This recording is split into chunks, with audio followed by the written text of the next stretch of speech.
అహల్య ఇంట్లో కనిపించకపోవడంతో అందరూ ఇంట్లో మొత్తం వెతికి అహల్యతో పాటు గౌతమ్ కూడా ఇంట్లో కనిపించడం లేదు కాబట్టి ఇద్దరు కలిసి బయటికి వెళ్ళే ఉంటారని అందరూ అనుకుంటారు.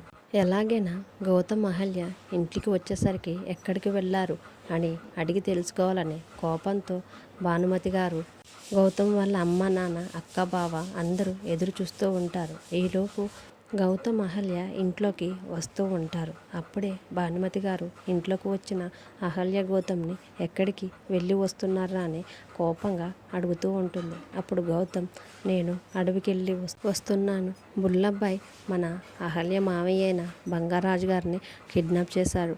అతన్ని కాపాడదామని నేను అడవికి వెళ్ళి వస్తున్నానని భానుమతితో చెప్పడంతో అప్పుడు భానుమతి నీతో మరి ఇదెందుకు అడవికి వచ్చిందని ఒక్కసారిగా కోపంతో అహల్య చెంప మీద కొడుతుంది.